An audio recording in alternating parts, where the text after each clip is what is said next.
today? What's Daddy doing today? Give me a high five. Did you ride with me? What are we going? Am I going to do the alignment on the car? Yeah, am I going to Mr. Randy's to fix it? You used to not be as shy on camera. Now as you're getting older, you're getting more shy. All right, so we got this thing out. As y'all seen, there's a couple of differences on it. We'll show you all that here in a second. Let's get this thing loaded up.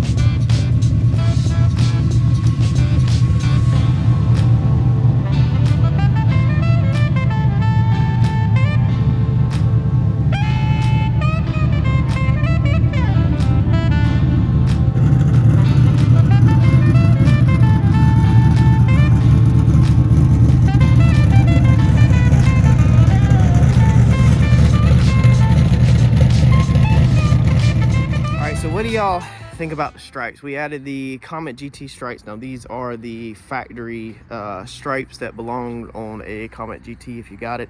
Notice this side, one thing that bothers me is the little cutout for the lock solenoid. I shaved the locks on the passenger side of the car when I originally built the car, and these stripes all come with the freaking lock cutout. The driver's side has the lock in it, so it's on it, but besides that, I like it.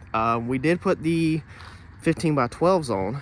I will insert that right here and show you what happened. All right, so just not exactly where I want to be at.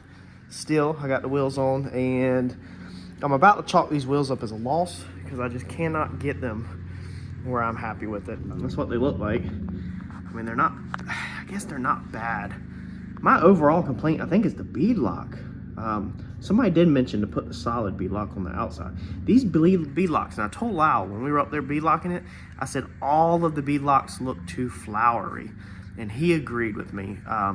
They look too much like a flower. Like everything is curved. It looks like flower petals on what they have to pick from. I don't know. Let me know in the comments what you think. But of course, nothing can go smooth as my luck. And so as you can see, we now have the 15x10s on with the drag radials. I think I'm gonna order me a brand new set. I'm over them 15x12s and all the aggravation that they have caused me. Man, you can see the sun out here popping this morning. I meant the paint popping in the sun this morning. But I'm pretty much over messing with them wheels and fighting with them wheels. They have done nothing but piss me off, irritate me, and I'm not happy with the looks in any way, shape, or form of how they came out, basically, which is all my doing, but just can't get them right. So I think we're gonna order a brand new set of like 15x13s for underneath the car. But let me know in the comments what you think about the stripes that we have added.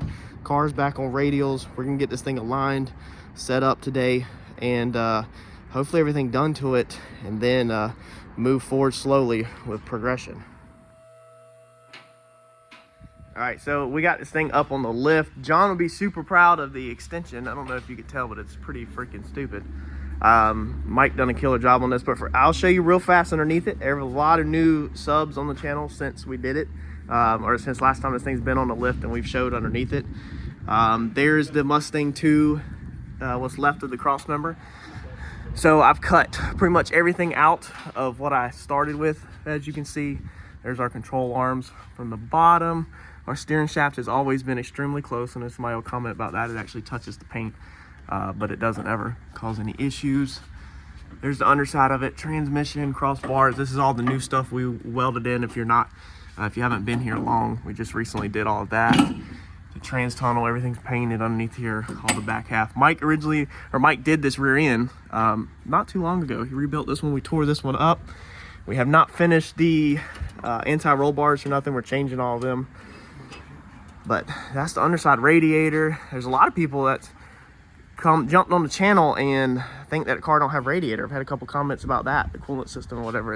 Everything is crammed into the back. The issue we have with the rear car going lower in the rear So as you can see, we've slammed this rear end already on these crossbars right here. Mike was talking about today raising it. I told him you better chill out, that we're not building a four-wheel drive. But this is one thing I hate about the car. It's all square tubing. When I re-back halved it, the main stuff is square tubing, 10 soldiers, 4-link brackets on the rear and up in here. Oh, that's 10 soldiers, everything. So I mean, it's decent. Homemade subframe connectors. Factory frame rails are still in there all the way to the front. But that's basically underside of the car.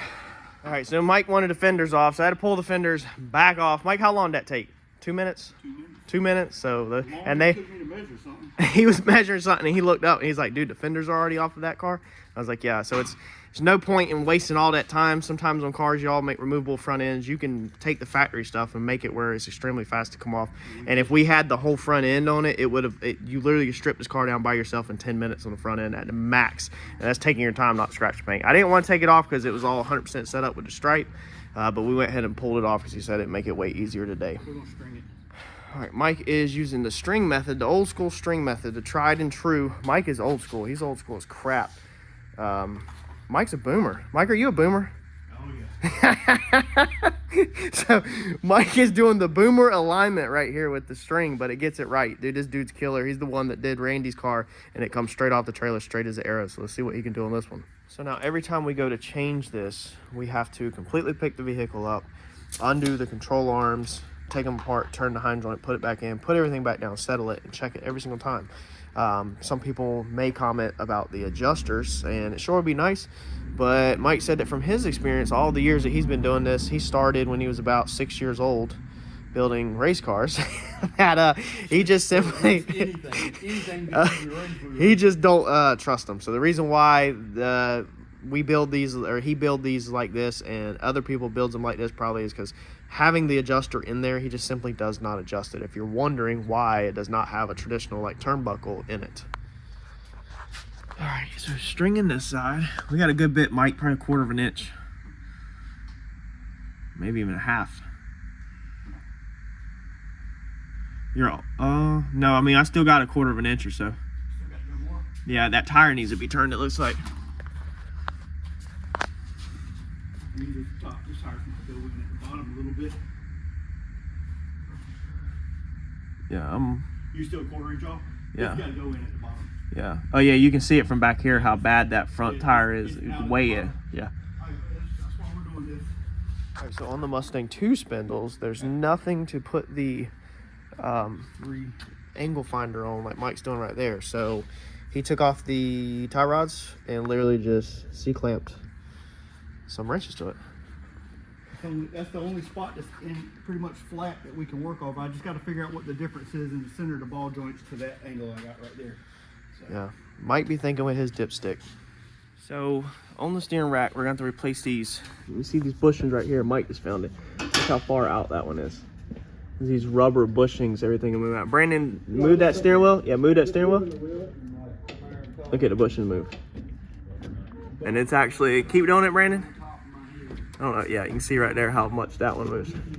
Yeah. All right. So we're gonna have to order. We're just setting this up decent. We're still not gonna lock the bump steer in 100% because we're gonna order solid bushings for that, and then we're gonna remake these ends a lot cleaner and nicer. And we need high deflection heim joint ends, whatever all that stuff for that, so that it don't bind up. Because right now we just still don't 100% have it on the tie rods. We don't 100% have the angle. It's close. It's very close, but we need to put in a parts list order before we can get the bump steer 100%.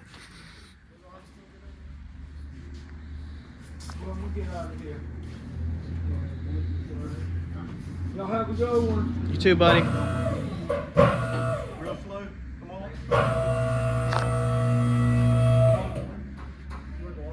Yeah, come on up. What's happening? Way through its cycle. Right there. Let's check this right here. What are you looking for? Gauge again, right here. But when we order these new pieces, that's going to improve it a little bit also? That's going to improve it a little bit. Yeah. So we're not So it's 2 degrees. It's getting 2 degrees of camber change throughout the whole sweep. But at ride height and full extension is 0 degrees. Go full up with it.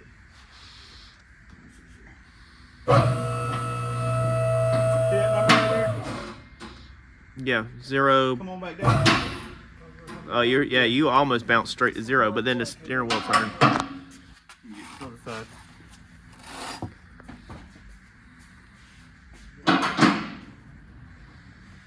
There's your degrees. And you're back to your, well, once you Once it settles, it'll go all the way back. Oh yeah. So that's the best you can do with that. But we're gonna fix the rack and Only thing the heims and everything. Is change these out for high Yes. deflection, Yeah. so that you have more travel without binding the heim joint. All right, so we're gonna start setting it up on the What do you scales. put on this thing so that you can see just front weight and rear weight? Start hitting buttons, bro. Oh, Where are we at? Hold on, before we get started, where are we at with no driver? So what is that, 2767? That's the whole weight? mm-hmm. And I weigh what, 300, 400? My gut? 2767 to get started. All right, so now Mike, what are you trying to find, Mike? The front weight? Yeah, front weight, Because you're calculating what? center of gravity height. Center of gravity height. So Mike is doing this one correctly and actually calculating and not just guess the mating off of a measurement like a lot of people do. A lot of people, like I was taught, you could use the, what is it, the crank center line or the cam center line? Yeah. Or the water pump? Is it a crank or cam? Cam. Baseline. That's, yeah. So on mine though is dual overhead cam. So then I think John had said, well, you can go off the center of the water pump. That's about where it should be at because the water pump is right there in the center of the motor.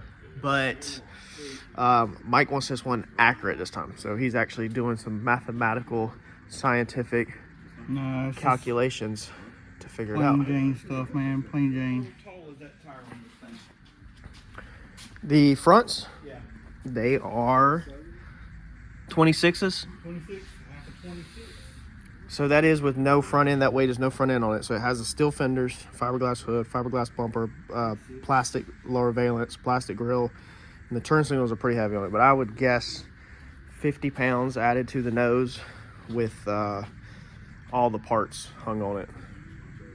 All right, and I'm not going to go over much, y'all, on how we're doing this because there's a lot better videos out on there, and I don't want to confuse anybody. We're doing this Mike's how he does it, and we're not trying to confuse everybody. I will show you some weights and stuff. Like, so let's see here. There's the percentages and weights right now. And then Mike is plugging in on the calculator.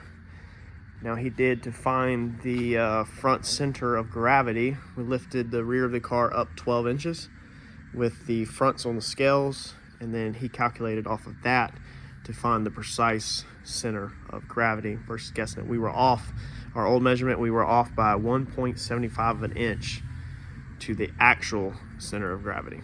All right, Mike's made some bar changes and he's just doing his last of them measuring. We still got quite a bit of stuff to work on. We just seen that this thing popped a zip tie right here. So this is how I currently have these built on here with these little bolts welded on. So we need to just re-tab it right here really because these shock sensors are not quite the full spread of the shocks. You can tighten it up.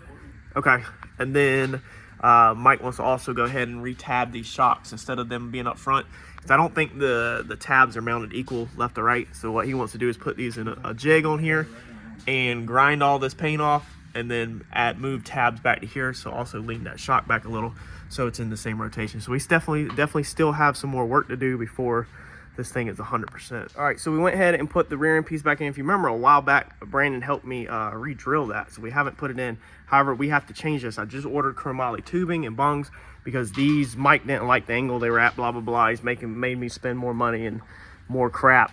So we got to figure that out real fast. Besides that, I buttoned up some loose ends under the car. I took the skis off the car. This car did have skis because the engine and everything used to be lower than the cross member, whereas now the cross member is lower than everything. So if the car wheelies and slams down, this whole cross member will hit first, yeah, before anything else. So the skis didn't need to be under here no more. I think besides that, the bottom is buttoned up. We got to look at the travel limiters real fast, see where they're going to mount up in the front, because we did just build a bunch, the most long travel we can get. Now we got to figure out how to limit that from traveling. Mike says you're an idiot. All right.